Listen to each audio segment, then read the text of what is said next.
ক্ষেত্ৰত পুনৰ এবাৰ উজ্জ্বল খবৰ। কঠোৰ পৰিশ্ৰম আৰু অধ্যৱসায় আৰু দৃঢ় সংকল্প থাকিলে সাফল্য যে নিশ্চিত, তাৰে এক জ্বলন্ত উদাহৰণ দাঙি ধৰিলে এগৰাকী ছাত্ৰীয়ে। দৰং জিলাৰ বাইহাটা চাৰিআলিৰ ৰামানুজ একাডেমীৰ ছাত্ৰী অনিন্দিতা কলিতাই উচ্চতৰ মাধ্যমিক পৰীক্ষাত লাভ কৰিছে 94.6% নম্বৰ।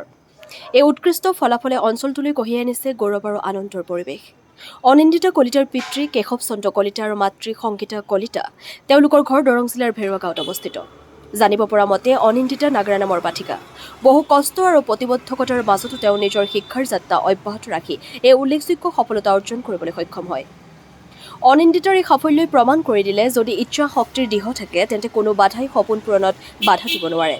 তেওঁলৈ উষ্ম অভিনন্দন আৰু আগন্তুক দিনবোৰৰ বাবে আন্তৰিক শুভেচ্ছা জ্ঞাপন কৰিলে সমগ্ৰ অঞ্চলবাসীয়ে। News desk AIL live. নমস্কাৰ, মোৰ নাম শ্ৰী অনিন্দিতা কলিতা আৰু মই আপোনালোকক কৈছোঁৱেই মই নাগাৰা নামৰ লগত সৰুৰে পৰাই জড়িত হৈ আছোঁ। গতিকে মোৰ এটি খুব ভাল লগা দিহা মই গাবলৈ অকণমান চেষ্টা কৰিছোঁ। চলি গৈলা মন্ত্ৰীগণে কন্যা কবি চাৰিয়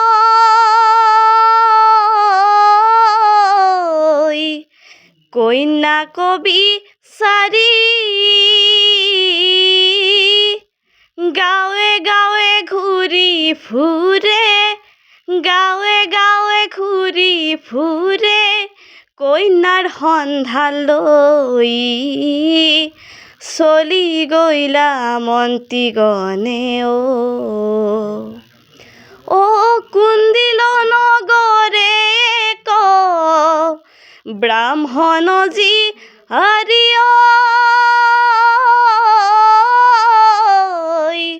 ব্ৰাহ্মণ যি আৰি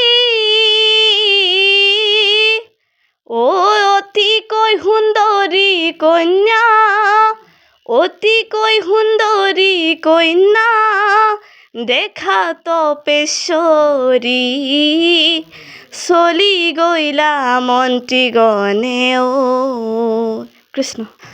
বহুত ভাল লাগিছে আচলতে। মই ভাবিছোঁ মোৰ 2টা বছৰীয়া এটা কৰ্তব্য আছিলে আৰু মই কৰ্তব্যটো কৰিছিলোঁ, যিমান পাৰোঁ নিয়াৰিকৈ কৰিবলৈ চেষ্টা কৰিছোঁ। আজি আৰু 2টা বছৰ পাছত মই এটা ফলাফল পাইছোঁ, গতিকে তাক লৈ মই বহুত সুখী। আৰু মোৰ এই ক্ষেত্ৰত যথেষ্ট সহায় কৰিছিলে মোৰ মা দেউতা, মোৰ পৰিয়ালটি, বিশেষকৈ মোৰ দাদা আৰু বা। আৰু মই যিখন বিদ্যালয়ৰ পৰা আহিছোঁ, Ramanujan academy senior secondary school, তেওঁলোক প্ৰত্যেকগৰাকী শিক্ষক শিক্ষয়িত্ৰীয়ে মোৰ লগত প্ৰতিটো সময়তে আছিল আৰু কিবা ভুল হ'লে তেওঁলোকে মোক দাঙি ধৰিছিল সেই ভুলখিনি আৰু মোক ভালকৈ কৰিবলৈ তেওঁলোকে প্ৰতিটো সময়তে তেওঁলোকে মোক গাইড কৰিছিলে আৰু এজ এ ফ্ৰেণ্ড তেওঁলোকে মোক ট্ৰিট কৰিছিলে।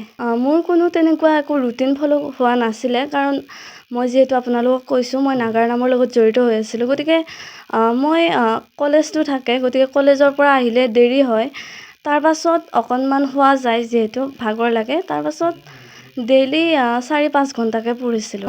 মই এতিয়া ভাবিছোঁ কটন ইউনিভাৰ্চিটিত মই হিষ্ট্ৰী বিষয়ত মেজৰ লৈ পঢ়িম বুলি ভাবিছোঁ আৰু ভৱিষ্যতে মোৰ এগৰাকী আদৰ্শ শিক্ষক হোৱাৰ ইচ্ছা আছে আৰু সমাজখনৰ কাৰণে যাতে কিবা এটা কৰিব পাৰোঁ তেনেকুৱা এজন মানুহ হ'বৰ ইচ্ছা আছে। হয়, বহুত ধন্যবাদ। যিকোনো খবৰ আৰু বিজ্ঞাপনৰ বাবে যোগাযোগ কৰক 7896121996।